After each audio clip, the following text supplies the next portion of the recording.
Bahaya, iblis dibebaskan selama 1000 tahun. Hai, welcome back di Cornerstone Connection. Dan setelah 1000 tahun, iblis itu akan dilepaskan kembali untuk menyesatkan orang-orang dan mengumpulkan mereka untuk perang. Wow, untuk perang. Kita tahu masa 1000 tahun itu adalah masa setelah kedatangan Yesus kedua kali. Pada waktu kedatangan Yesus kedua kali, maka orang mati yang jahat tetap di dalam kubur, mereka tidak bangkit. Sedangkan orang mati yang baik, pada waktu kedatangan Yesus, maka mereka akan dibangkitkan. Orang baik yang hidup maupun yang mati itu yang sudah naik ke surga, pekerjaan mereka di surga itu ataupun apa yang mereka lakukan adalah mereka yang memeriksa gitu ya. Sebutkan meriksa buku, bukan mengadil ya, meriksa buku. Oh, ini si A nih waktu di bumi kok baik.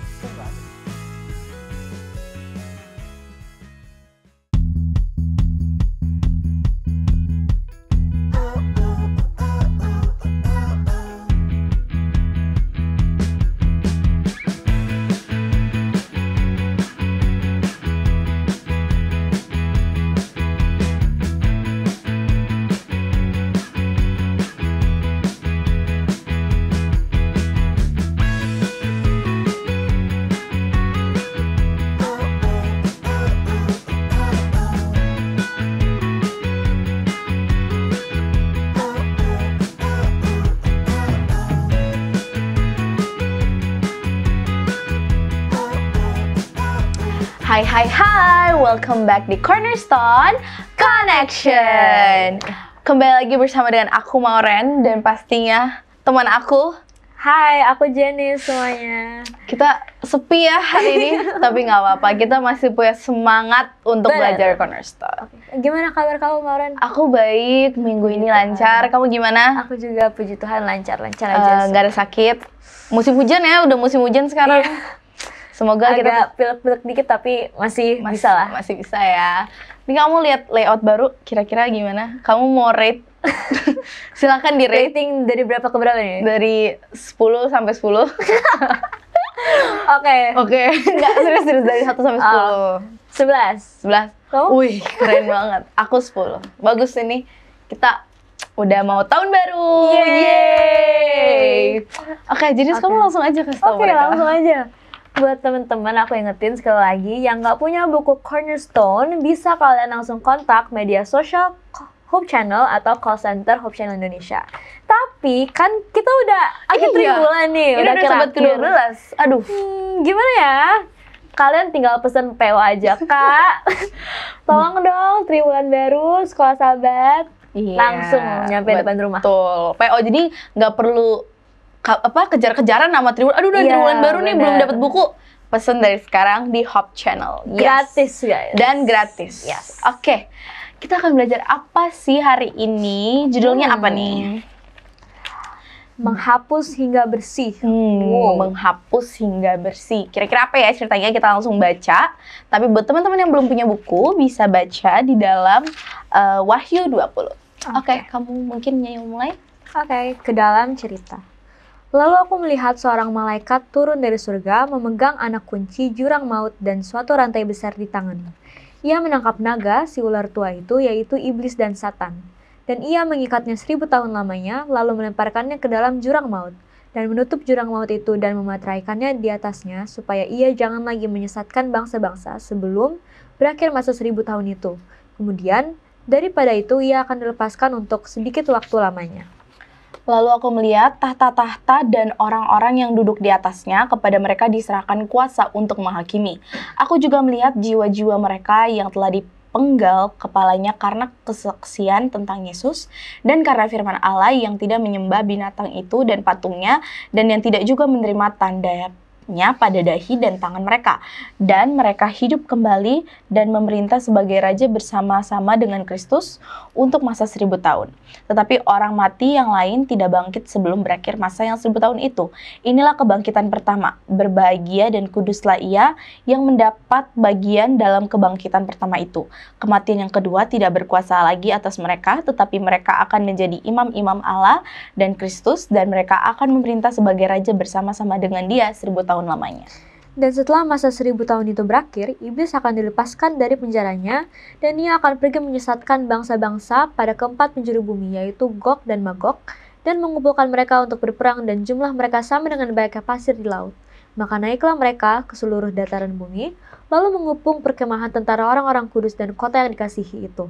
Tetapi dari langit turunlah api menghanguskan mereka, dan iblis yang menyesatkan mereka dilemparkan ke dalam lautan api dan belerang, yaitu tempat binatang dan nabi palsu itu, dan mereka disiksa siang malam sampai selama-lamanya. Lalu aku melihat suatu tahta putih yang besar dan dia yang duduk di atasnya. Dari hadapannya lenyaplah bumi dan langit dan tidak ditemukan lagi tempatnya. Dan aku melihat orang-orang mati besar dan kecil berdiri di depan tahta itu. Lalu dibuka semua kitab dan dibuka juga sebuah kitab lain, yaitu kitab kehidupan. Dan orang-orang mati dihakimi menurut perbuatan mereka berdasarkan apa yang ada tertulis di dalam kitab-kitab itu. Maka laut menyerahkan orang-orang mati yang ada di dalamnya, dan maut dan kerajaan maut menyerahkan orang-orang mati yang ada di dalamnya, dan mereka dihakimi masing-masing menurut perbuatannya. Lalu maut dan kerajaan maut itu dilemparkan ke dalam lautan api.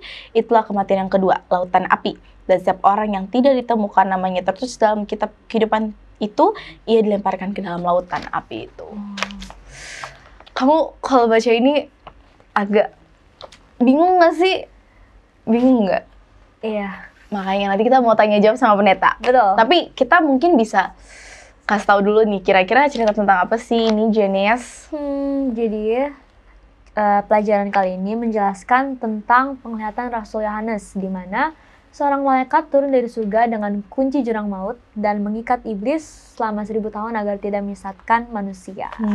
Dan selama masa itu, orang-orang yang setia kepada Allah akan hidup kembali dan memerintah bersama Kristus sebagai Raja.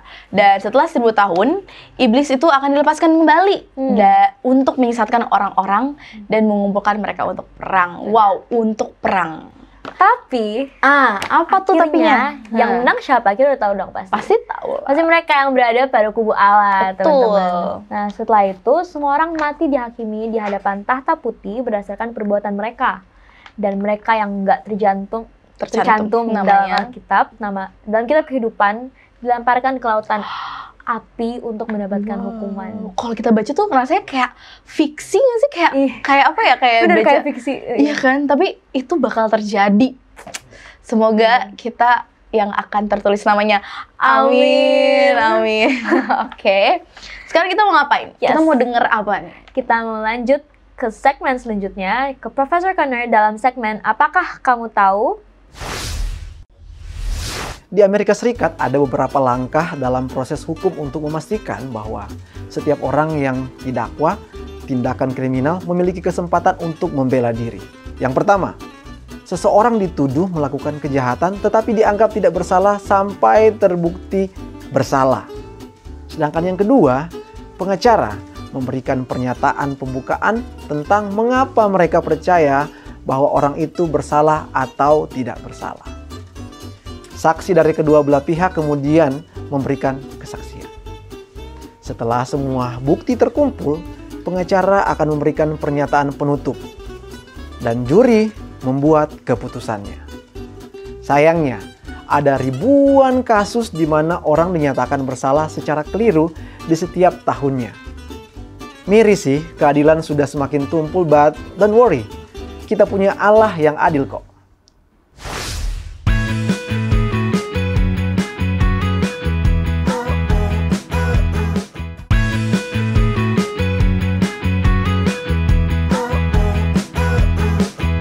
Kembali lagi di Cornerstone Connection. Program ini hadir untuk membimbing kamu mempelajari Alkitab lebih dalam lagi. Dan bersama-sama kita sudah ada the one and only Pendeta Benny Tambuna. Shalom Pak Pendeta. Shalom Pak Pendeta. Apa kabar Pak Pendeta? Bye-bye, sehat-sehat. Kalian juga sehat-sehat ya? Tuhan. Walaupun Selesai semua ya? hujan. Udah liburan gitu ya. Oh iya, aduh, udah santai-santai di rumah. Yes, sudah selesai hujan. Oke, Pak Pendeta, walaupun kita liburan, kita jangan lupa belajar Cornerstone. Bener. Yes, dan kita udah masuk ke pelajaran ke-12 kita, Pak Kita udah mau Pendeta. selesai. Dengan judul Mengapa Singa Bersih, aku akan baca ayat intinya. Terdapat di dalam 2 Petrus 3 ayat 10. Aku akan bacakan. Tetapi hari Tuhan akan tiba seperti pencuri. Pada hari itu langit akan lenyap dengan gemuruh yang dahsyat dan unsur-unsur dunia akan hangus dalam nyala api dan bumi dan segala yang ada di atasnya akan hilang lenyap. Wow. Oke. Aku tuh tadi udah bahas nih Pak Pendeta sama Jenis. Terus Jenis kayak banyak banget pertanyaan. Aku juga tadi kan kita Iya, makanya diskusi kita banyak banget pertanyaan. Silakan Jenis kamu Oke, nanya dulu. kalau gitu aku nanya pertama ya. Pertanyaannya yang pertama Pendeta, kan tadi kita udah baca mengenai 1000 tahun setan iblis Iya. diikat ya.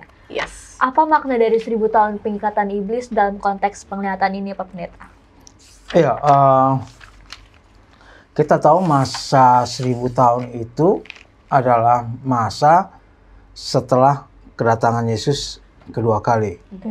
Ya, jadi setelah Yesus datang kedua kali ada masa 1000 tahun, baru datang ketiga kali. Ya. Tapi dalam pelajaran kita juga ataupun Alkitab memberikan penerangan bagi kita bahwa ada hal-hal yang terjadi dalam masa-masa itu. Ya, mungkin untuk lebih jauh saya berikan terangkan, kan ada dua yang hidup sekarang lah. Yang hidup sekarang ini ada dua golongan. Yang baik dengan yang jahat. Ya, yang menurut Tuhan dengan tidak menurut Tuhan. Yang telah meninggal, yang telah mati sekarang ini ada di kubur dan lain sebagainya itu ada dua golongan juga kan. Yang baik dengan yang jahat ataupun yang menurut Tuhan dengan tidak menurut Tuhan.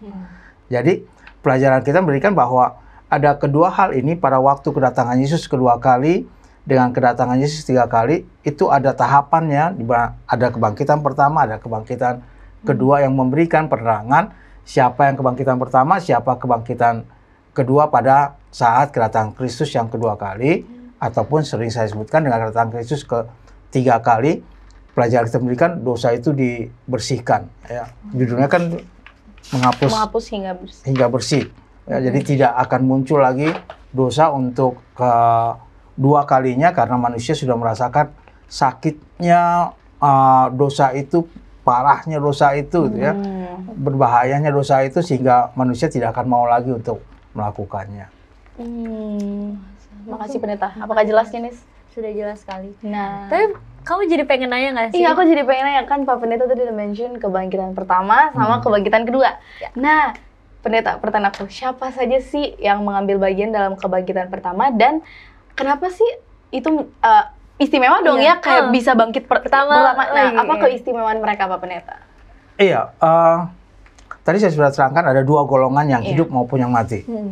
Pada waktu kedatangan Yesus kedua kali, Yesus datang kedua kali, maka orang-orang baik yang hidup tetap hidup.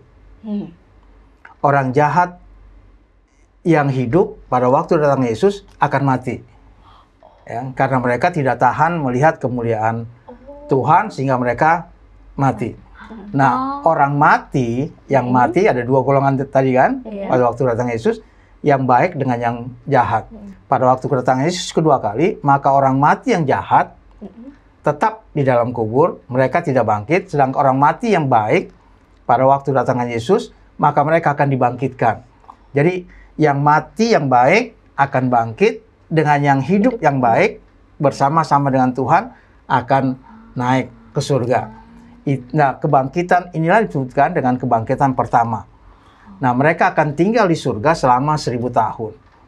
Selama 1000 tahun mereka tinggal di surga, dan selama 1000 tahun ini mereka melakukan segala sesuatunya, tapi kebangkitan yang pertama itu adalah kebangkitan untuk naik dan masuk surga, sedang kebangkitan kedua setelah 1000 tahun, pada waktu Tuhan datang, saya sering sebutkan dengan ketiga kalinya, maka orang, kan sekarang udah bumi ini nggak ada siapa-siapa ya, nggak ada siapa-siapa, sudah mati semuanya, manusia tinggal setan, yang sering disebutkan dengan setan hidup 1000 tahun, dirantai, dimeteraikan, dia tidak bisa kemana-mana, hanya di bumi ini, ya. Kemudian setelah 1000 tahun, Tuhan datang, maka yang mati ini akan dihidupkan kembali. Mereka akan hidup untuk melihat Tuhan itu. Kemudian pada waktu mereka hidup itu, mereka ingin menyerbu rombongan yang turun dari surga itu. Disitulah api neraka itu membinasakan mereka semua. Jadi, terima kasih Pendeta. Jadi, aku baru tahu juga bahwa itulah kebangkitan pertama dan kebangkitan kedua. Nah, jadi pasti mau nanya lagi. Bener banget. Tadi Pendeta sempat mention iblis dirantai kan Rantai, selama yes. 1000 tahun. Terus kalau gitu kenapa iblis akhirnya dilepaskan kembali setelah 1000 tahun itu dan tujuannya tuh sebenarnya apa, Pendeta? Iya, pada waktu masa 1000 tahun itu, di mana orang jahat mati, semua ya, tidak ada lagi yang hidup, sementara orang baik yang hidup itu sudah naik ke surga selama 1000 tahun, maka setan itu, kalau kita sebutkan setan dengan pengikut-pengikutnya yang sepertiga itu ya, dengan malaikatnya, maka mereka berada di bumi ini, mereka tidak bisa kemana-mana, tidak bisa ke planet lain dan lain sebagainya. Jadi mereka hanya ada di bumi ini selama 1000 tahun, dan setelah 1000 tahun itu baru Tuhan Yesus datang, ya, mau mereka dilepaskan. Kenapa 1000 tahun? Pertanyaan tadi kenapa 1000 tahun? Itu menggambarkan kepada masa bahwa itulah masa segala sesuatunya bisa dilihat dengan jelas akibat daripada dosa yang dilakukan. Pekerjaan orang baik yang hidup, yang naik, orang baik yang hidup maupun yang mati itu yang sudah naik ke surga, pekerjaan mereka di surga itu ataupun apa yang mereka lakukan adalah mereka ya memeriksa gitu ya. Sebutkan meriksa buku, bukan mengadil ya, meriksa buku. Oh, ini si A nih waktu di bumi kok baik, kok nggak ada di surga ya gitu ya.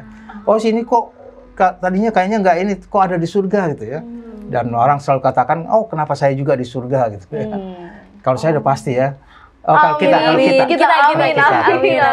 kita udah pasti ke surga. Gitu kan. Jadi gambaran itu diberikan bahwa setan itu diberikan kesempatan untuk melihat dengan nyata bahwa akibat dosa itu sangat buruk dan sangat mengerikan, sehingga semua orang nanti akan merasakan bahwa oh ini loh memang Tuhan itu adil. Memang dosa itu begitu jahatnya sehingga itu perlu dibersihkan. Terima kasih Pendeta. Jadi jelas ya, Pendeta tadi bilang kalau 1000 tahun itu kita akan melihat gitu kayak photobook gitu ya. Jadi kayak kok dia terus mungkin apakah di situ kita bisa ini Pendeta kayak bertanya hal-hal yang kita nggak ngerti waktu di dunia.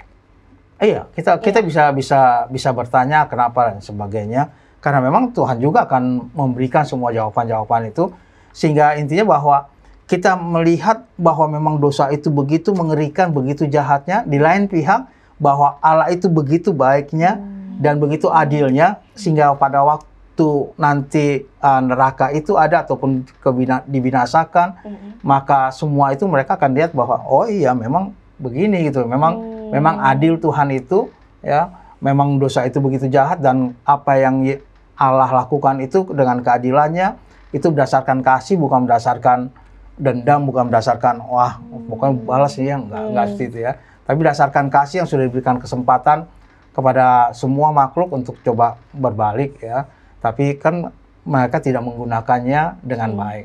Jadi ada waktu yang memang kita bisa lihat kasih Tuhan itu berlaku bagi semua orang. Bagi semua orang. Dan waktu itu juga akan berlaku bagi orang yang jahat. Bagi orang jahat pada waktu kedatangan Kristus ketiga kali itu, orang jahat dibangkitkan itu, atau mereka dibangkitkan itu, pada waktu mereka dibangkitkan itu mereka lihat, oh memang Tuhan itu adil. Ya, Tuhan itu adil, Tuhan itu memang memberikan segala sesuatunya, saya memang merasakan akan dosa dan pelanggaran yang sudah saya lakukan. Amin. Terima kasih Pendeta sudah menjawab pertanyaan aku dan Jenis, dan mungkin menjawab pertanyaan teman-teman di rumah yang penasaran dengan yang tadi kita baca. Nah, saat ini kita mau tanya juga teman-teman yang sering menonton Cornerstone dalam segmen Apakah Pendapatmu?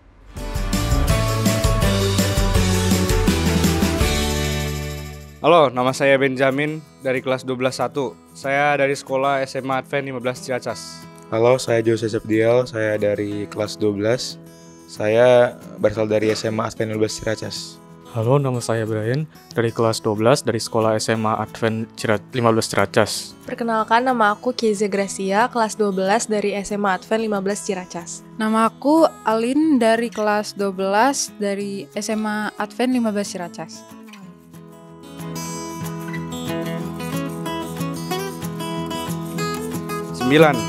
Karena dia menggunakan waktunya untuk hal yang tidak penting. 9, karena dia telah minum minuman dan dia lakukan apa yang sesuai dia lakukan. 9, karena dia mendapat hasilnya dari kelakuannya sendiri. 10 karena dia menyia-nyiakan waktu yang Tuhan berikan untuk hal yang baik, tapi dia melakukan yang malah yang jahat. 9 dari 10 karena dia bisa memilih pilihan untuk hidupnya, tapi dia malah memilih untuk minuman keras, jadi dia mendapatkan apa yang dia pilih.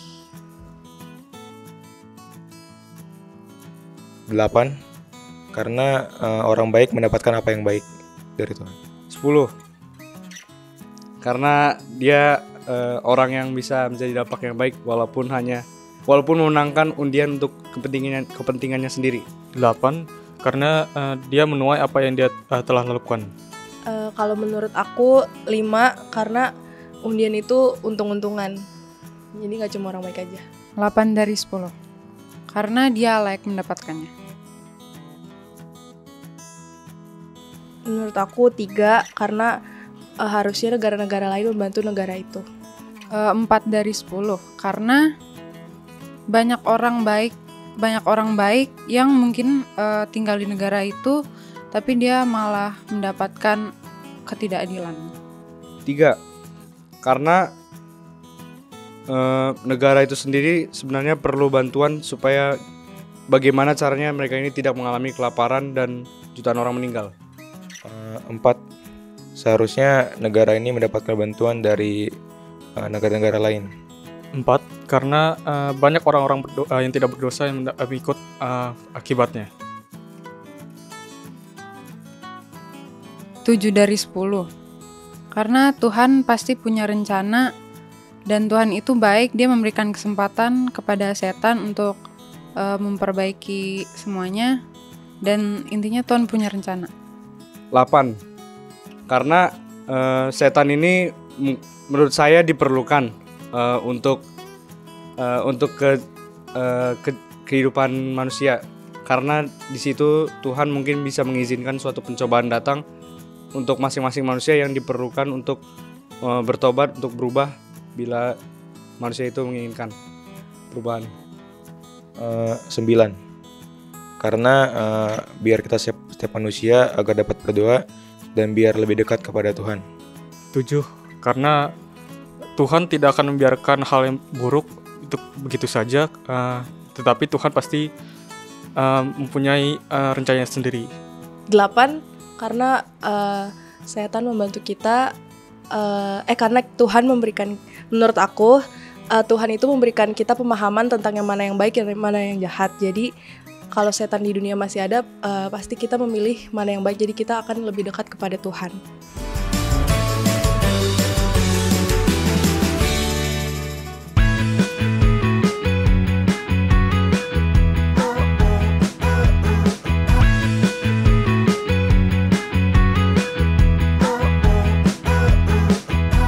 Kembali lagi di Cornerstone Connection.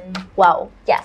Kamu udah lihat teman-teman kita yang memberikan pendapat. Nah, aku sekarang mau nanya kamu pastinya. Nggak mungkin aku nggak nanya. Kamu kira-kira, karena itu banyak ya, pilih salah satu aja dari menurut kamu yang paling nggak adil. Paling nggak adil. Yang paling nggak adil. Atau kamu mau yang paling adil atau yang paling nggak adil? Yang paling adil deh. Oh ya, kamu pilih apa? Mungkin remaja meninggal muda karena minuman keras dan kecelakaan lalu lintas. Kenapa tuh kamu bilang itu adil? Karena kita boleh minum minuman keras. Terus berkendara lagi. Bener. Aduh. Jadi kayak ya udah akibat diri sendiri. Iya, benar, konsekuensi. Gitu. Oke, makasih ya. Kamu nggak mungkin aku doang yang jawab. Kamu mau aku yang jawab adil apa nggak adil? Yang adil deh. Yang nggak adil. Oh ya, tadi kita udah bahas yang adil. Kalau aku konglomerat yang tidak sopan saking kaya.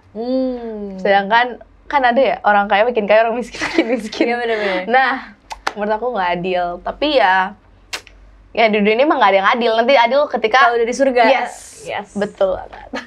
Oke, Pak Pendeta. Pak Pendeta, menurut Pak Pendeta gimana yang paling adil? Paling tidak adil, kenapa setan lama ya dibinasakan gitu. Oh, betul. Soalnya kalau cepet kan nggak ada juga lain-lain. Nggak ada juga. Nggak ada dosa ya. Udah nggak ada habis semua, udah bersih kan. Godaan. Oke, Pak Pendeta, terima kasih sudah menjawab. Dan kita nggak kerasa ya, kita udah di akhir. Betul.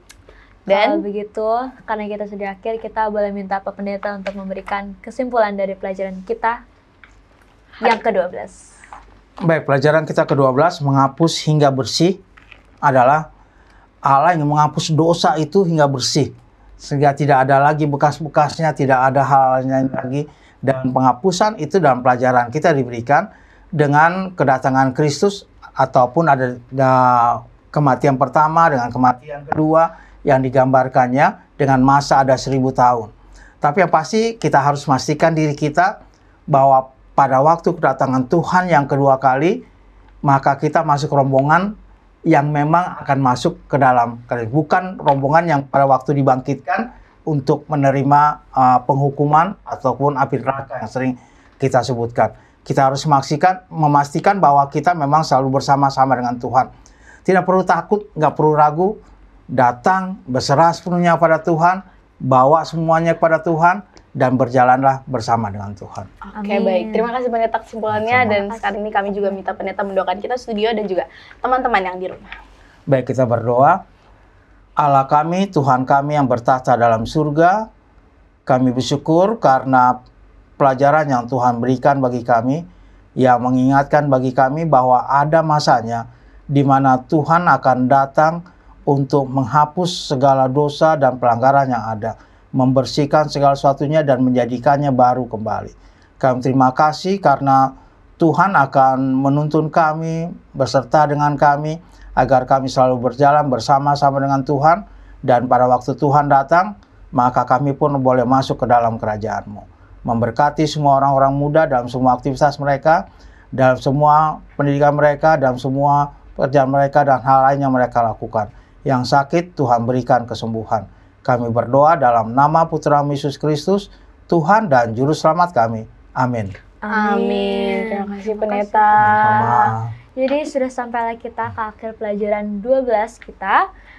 Semoga pertanyaan-pertanyaan kita tadi bisa menjawab pertanyaan-pertanyaan teman-teman di rumah juga. Sampai ketemu teman-teman yang selalu setia mencari dan belajar firman Tuhan melalui Cornerstone Connection.